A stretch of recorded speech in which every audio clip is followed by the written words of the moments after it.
O'zbek qayerda yo'q, O'zbek oyda yo'q. Chunki oyda foyda yo'q.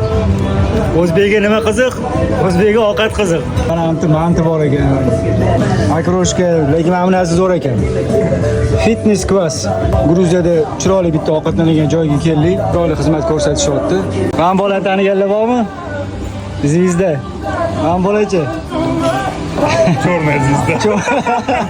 Черная звезda. Narx-navo to'g'risida nima deyish mumkin? Narx-navo chiroyli narxlarda, mazasiga, joyiga yarasha narx-navosi ham chiroyli, go'zal. Menga yoqimli ishtaha, sizlar yaxshi ishlanglar. Butun Toshkentda hozir kitob targ'iboti bo'lyapti. Gruziyada bitta kafeda shotni olib kelishi mana shunaqa yo'lini topishibdi. Kitob bilan shotni berishar ekan. Zo'rmi? Qancha bo'ladi? Xo'p, narxi 140 lari bo'pti. Hozir so'mga buni o'girib ko'ramiz.